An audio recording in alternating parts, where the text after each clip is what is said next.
Right, what you can see in the distance there is a large white mushroom, and we've got some more of them down here.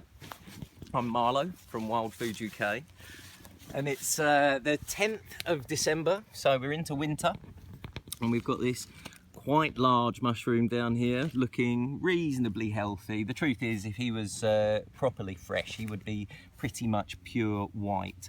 They've had to deal with temperatures here of probably -5 for about 3 or 4 nights on the trot recently. So these are hardy mushrooms, they can stand the cold.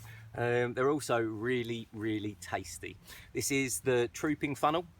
Its scientific name is the, I believe now it's the Infundibulicybe geotropa, but I generally, with the scientific taxonomy, I can't keep up because they're changing the names of the mushrooms as they figure out which families they're really in far too quickly for me.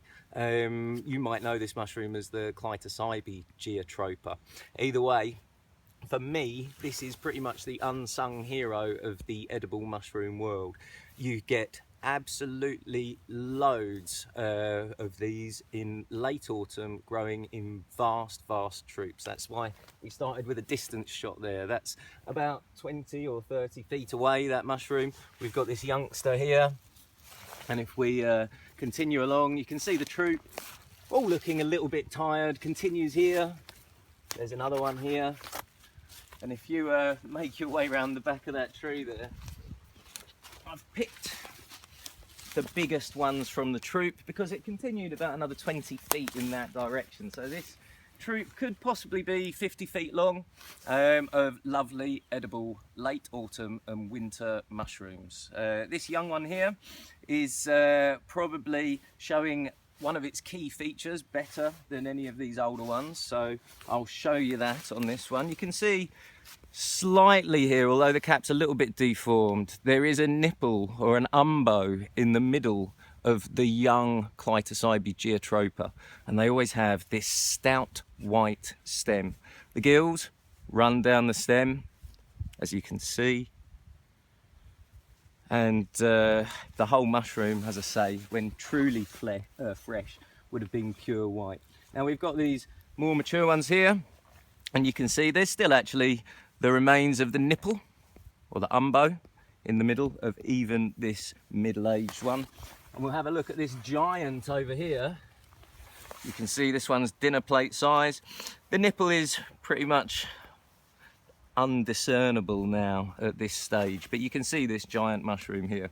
At this size, there really isn't much else it can be.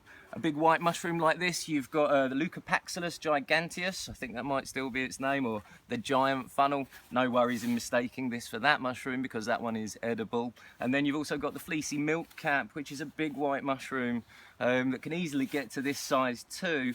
And it's not one that you want to eat, but it won't come up at this time of year. The fleecy milkcap comes up earlier on in the year.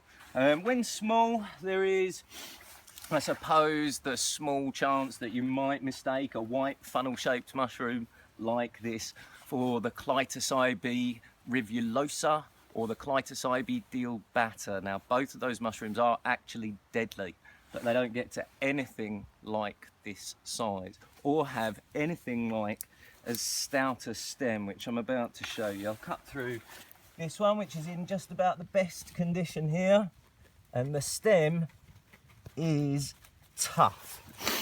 You can see it's very fibrous, so when I'm cooking with this mushroom, and I'm using the stem as well because I do like the whole mushroom. Some books say that when they get bigger and older they lose their lovely flavour, but I don't really agree with that. I think this is first of all the best mushroom after the porcini for making soups with, and secondly it's got a really nice firm texture when you fry it up, so it's great for anything you would use a normal mushroom for. It's got a really strong, almost porcini-like flavour, in my opinion. Obviously, other people might disagree. And it's got a lovely, lovely firm texture. When you're using the stem though, cut it into discs, a bit like sweet chestnuts. You can see a bit of liquid oozing out there because of how moist these mushrooms are. But there you go, I would use that cut into discs and fried or used in the same way as you would use any other mushroom. There you go, the trooping funnel. I believe it's called the monk in certain parts of the country as well. It's certainly a very distinctive mushroom. I've also read that there is a troop of trooping funnels in France which is half a mile long, and they estimate it could be around 1,000 years old. So these mushrooms do get huge, and I've been looking for a really fresh big troop to do this video for a little while now, but we've not been in the right place at the right time. These, as I say, do look a little bit tired. I would still, as long as they're not very maggoty, consider these completely edible though. This one here might be a little bit past its best, but as I say, still absolutely perfect for soup. One of the best late autumn and winter mushrooms to eat, full stop. It's the trooping funnel. Go out and find some for yourself now. If you want to find out more, go to www.wildfooduk.com.